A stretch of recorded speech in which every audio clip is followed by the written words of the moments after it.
Assalamualaikum warahmatullahi wabarakatuh. Selamat siang semuanya ketika video ini direkam. Bagaimana kabarnya? Semoga semuanya dalam keadaan baik ya. Baik, kembali lagi bersama saya Dwi Utoyo Putra. Saya siswa digital marketing dari Edwork. Dan sekarang saya mendapatkan kuis ya, meneruskan yang bertema memilih objektif campaign. Nah, kuisnya itu ada 3, yaitu nomor 1 apa yang dimaksud dengan objective campaign, ya, Facebook Ads, dan mengapa penting dalam membuat kampanye iklan. Kedua, apa perbedaan antara objective awareness, traffic, and conversion di Facebook Ads, dan kapan sebaiknya menggunakan masing-masing objektif tersebut. Nomor 3, bagaimana objektif lead, ya, bekerja dan jenis bisnis apa yang paling cocok menggunakan objektif ini. Baik, nomor 1 dulu ya, apa yang dimaksud dengan objektif campaign Facebook Ads dan mengapa penting dalam membuat kampanye iklan. Nah, objektif campaign atau Facebook Ads adalah objektif campaign Facebook Ads adalah tujuan atau hasil spesifik yang ingin dicapai dari kampanye iklan di Facebook tentunya ya. Pilihan objektif ini sangat penting karena akan mempengaruhi bagaimana Facebook akan mengoptimalkan penayangan iklan, serta menentukan metrik yang akan diukur untuk menilai keberhasilan kampanye. Memilih objektif yang tepat akan membantu memastikan bahwa iklan kita mencapai audiens yang paling relevan dan efektif tentunya ya dalam mencapai tujuan pemasaran kita. Apakah itu meningkatkan kesadaran merek, mendapatkan nilai banyak lalu lintas situs web, atau mendorong konversi penjualan? Nah, itu mengapa penting dalam membuat kampanye iklan ya, dengan objektif campaign Facebook Ads ini. Lalu yang kedua, apa perbedaan antara objektif awareness, traffic, dan conversion di Facebook Ads, dan mengapa dan kapan sebaiknya menggunakan masing-masing objektif tersebut. Oke, saya bahas satu-satu ya. Yang pertama awareness. Nah, awareness ini tujuannya kan meningkatkan kesadaran merek di kalangan audiens target ya. Jadi supaya orang-orang itu ngerti gitu kalau oh ini produk atau jasa yang kita tawarkan seperti itu. Nah, jadi kan mereka bisa tahu oh produk apa aja nih atau jasa apa aja nih seperti itu kan. Jadi, ini menurut saya adalah objektif yang paling awal ya, membuat kesadaran merek. Nah, kegunaan objektif ini saat kita ingin menjangkau banyak orang dan membuat, mereka sadar ya akan produk dan layanan kita. Cocok untuk kampanye branding atau saat meluncurkan produk baru tentunya ya. Nah, traffic tujuannya meningkatkan jumlah, kunjungan ke situs web, aplikasi, atau halaman Facebook. Nah, kegunaannya ini saat kita ingin mengarahkan pengunjung ke situs web, ya, situs web kita untuk membaca konten, melihat produk, atau melakukan tindakan lainnya tanpa mengharuskan mereka melakukan pembelian atau pendaftaran. Hmm. Jadi kalau awareness itu kan kita itu nge-branding kan, kampanye branding. Ketika meluncurkan suatu barang atau jasa supaya orang-orang itu paham gitu, oh ternyata kita itu menjual produk ini, jasa ini, seperti itu.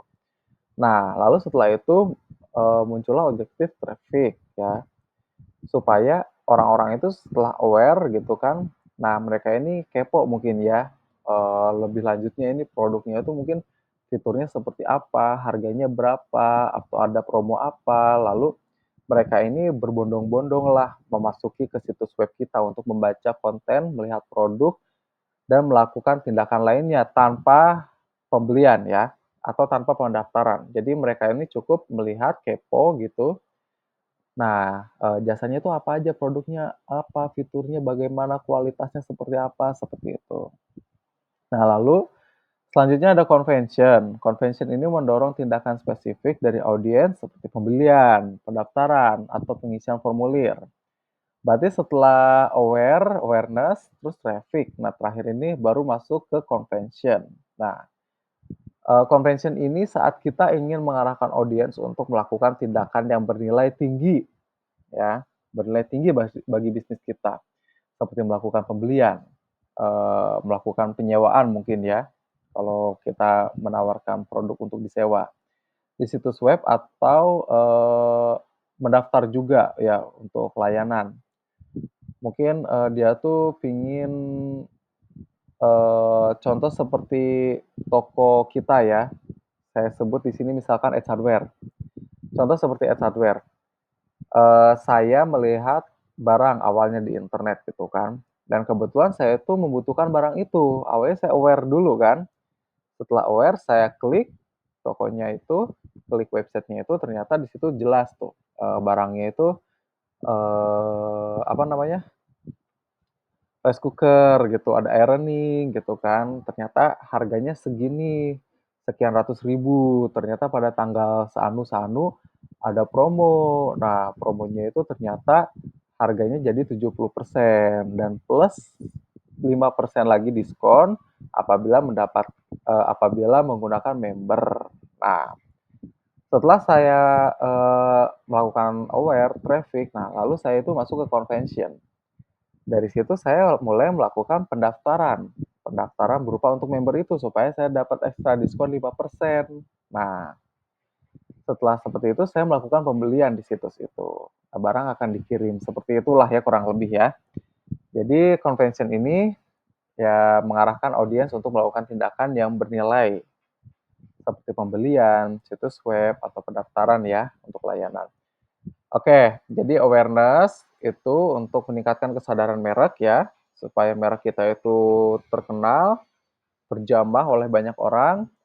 Nah, setelah setelah muncul di berbagai banyak platform media sosial audiens, nah beberapa audiens itu yang merasa aware gitu kan, merasa kepo, merasa, "Oh mungkin saya butuh nih produk ini," atau, "Ini produk apa ya?" Gitu kan. Akhirnya mereka melakukan pengklik ke traffic, kita masuk ke traffic. Jadi mengklik websitenya, oh ternyata barang ini saya tidak begitu penting gitu, tidak begitu butuh. Nah, terus orang yang audiens yang lain, oh ini barangnya bagus nih, saya perlu kebetulan saya membutuhkan produk ini gitu kan. Akhirnya masuklah si konsumen itu, si audiens itu ke convention. Akhirnya mereka melakukan pendaftaran, ya, melakukan pengisian formulir jika memang harus diisi gitu kan, jika harus ada pendaftaran yang harus diisi, lalu mereka melakukan transaksi, seperti itu ya. Oke, lalu nomor 3 nih MacBook-nya udah mulai lowbat. Nomor 3 bagaimana objektif lead ya bekerja dan jenis bisnis apa yang paling cocok menggunakan objektif ini. Nah, jadi objektif lead ini bekerja dengan mengumpulkan informasi kontak dari audiens yang tertarik dengan produk atau layanan kita.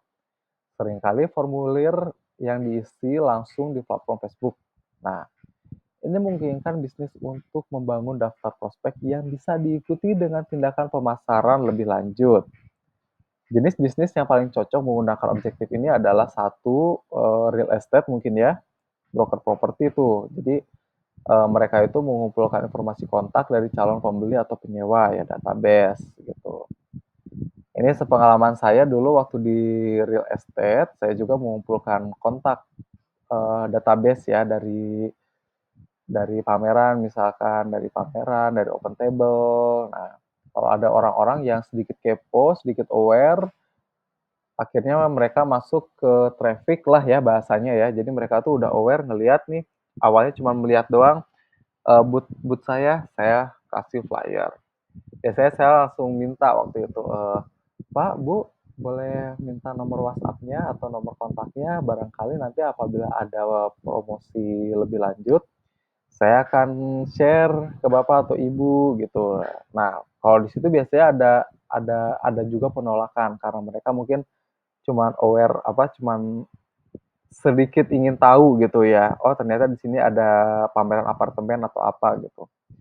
Nah, terus ada orang yang masuk ke traffic lah ya, bahasanya traffic ya. Ada orang yang masuk ke traffic, mereka masuk ke booth. Nah, Dari situ saya presentasikan sedikit, ini tanahnya sekian meter, misalkan fasilitasnya mungkin, waktu itu dari sertifikatnya strata title, developer-nya ini, kontraktornya ini, gitu kan. Nah, terus simulator, KPA-nya seperti ini, itu nanti serah terimanya kapan, seperti itu. Nah, lalu mereka mulai ada apa, ya mulai merasa traffic mungkin ya, merasa, apa, ya mereka sudah berkunjung ke booth, gitu. Oke, mereka tidak melakukan tindakan pembelian atau transaksi atau pendaftaran seperti itu. Tapi mereka sudah masuk ke booth dan saya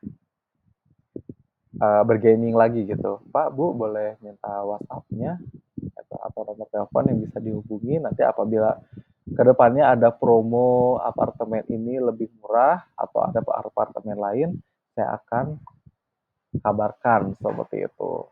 Nah, akhirnya dari hal-hal seperti itu termasuk dari convention juga ya, dari orang-orang yang sudah pernah membeli, misalkan dia pernah membeli rumah, villa, tanah, atau apa, gudang gitu. Dari kontak-kontak seperti itu, dari awal-awal orang yang ingin tahu, yang traffic, lalu ada orang-orang yang convention juga. Dari situ pengalaman saya waktu di dunia real estate mendapatkan informasi kontak dari hal-hal seperti itu gitu. Nah, lalu dari pendidikan juga ya, mungkin menarik calon siswa untuk mendaftar di program pendidikan atau pelatihan seperti itu.